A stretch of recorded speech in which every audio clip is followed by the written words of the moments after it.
Hey everybody, Michael here. Just wanted to jump on here real quick and let you know that we're jumping ahead a bit in the timeline, but I wanted to give you the conclusion to the Ozark Trail puppy story. There was a lot of questions about whether or not we have a dog or not, and so here's the full story. You had to wait about the same amount of time that I had to wait to figure out whether or not I had a dog. But next week we'll jump back on the trail with day 7 of my Ozark Trail Thru Hike, where I start the Blair Creek section. Abby's here! Hello! We made it to Brushy Creek Lodge, and this is our little tiny home that we rented for the night. It's so cute. Abby brought me lunch and resupply, and I stuffed my face. It was delicious. But now we're gonna learn the dramatic conclusion to the puppy. So when last we left off, we found a puppy at Peck Ranch, shivering cold. Crying. Could not do anything.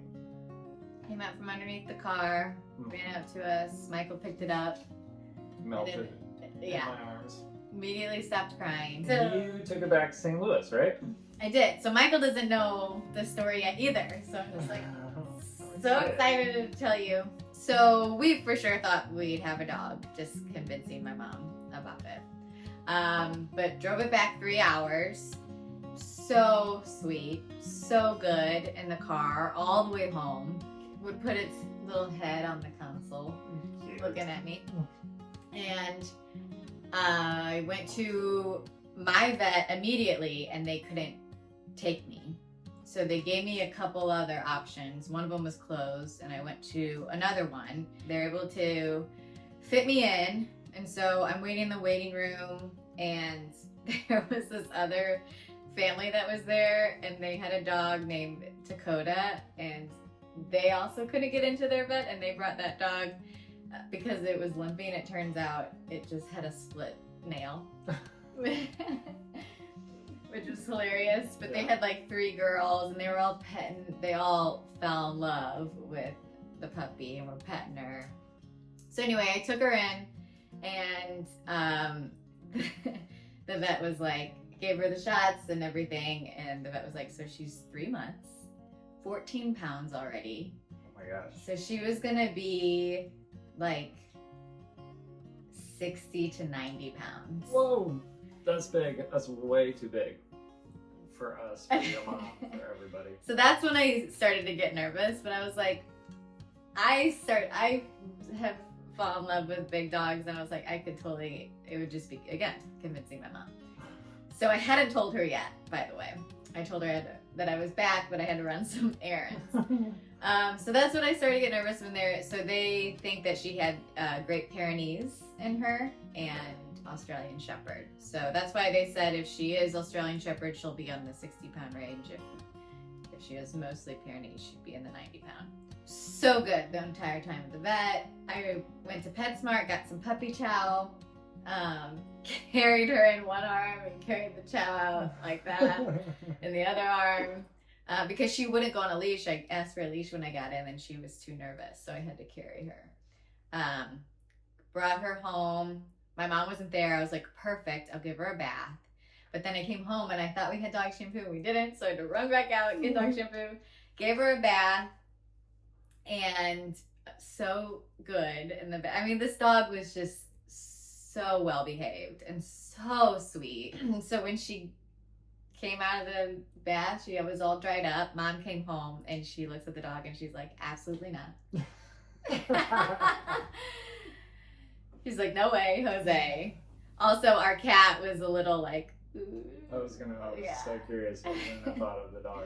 Very curious, would like stay like at a distance but would watch her. Okay.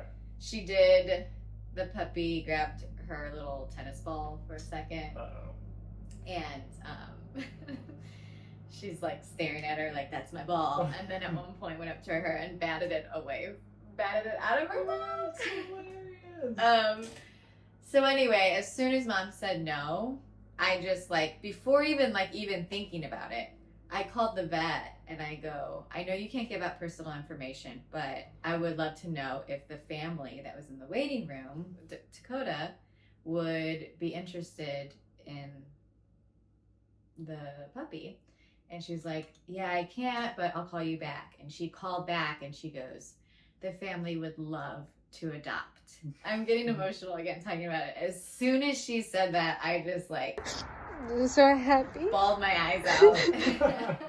Because this family was just so sweet and so perfect. And so then they gave me my number. The husband called and he was like, the girls all were talking about the dog all the way home, still giving it names. They even said, oh, we should have told her that we would adopt her. They said a couple times, like even in there, like, oh, Dakota could use a friend. Also, come to find out that Dakota was rescued. Cool. From her mom was dumped as a puppy. And then also all 3 of the girls are adopted as well. Whoa. They have 3 acres of land.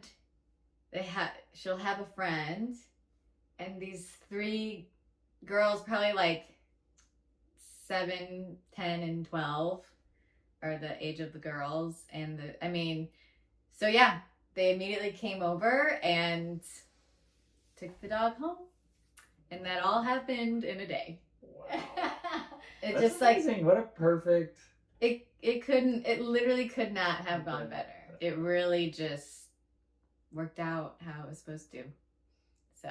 That's beautiful. I'm so happy. What a happy ending to that story. I know. Did they name it already? They did name it. What did they name her? They had so many names. Lucky was a suggestion because it was her lucky day. Gotcha. Goldie because of her golden eyes. One of the youngest suggested Abby after me. So Dakota is Navajo, and they went with Sakari, which is also Navajo, and its meaning is sweet. Which again, couldn't be a better name because this dog is the sweetest dog I've ever met in my entire life. Wow. Well, you made a whole family's day. You did too. Well, I don't know that there's anything better than that. That's the dog story. That's the dog story. Thanks so much for watching. Hit that subscribe button. Give me that thumbs up. Comments below. And yeah, we'll see you tomorrow out on the trail.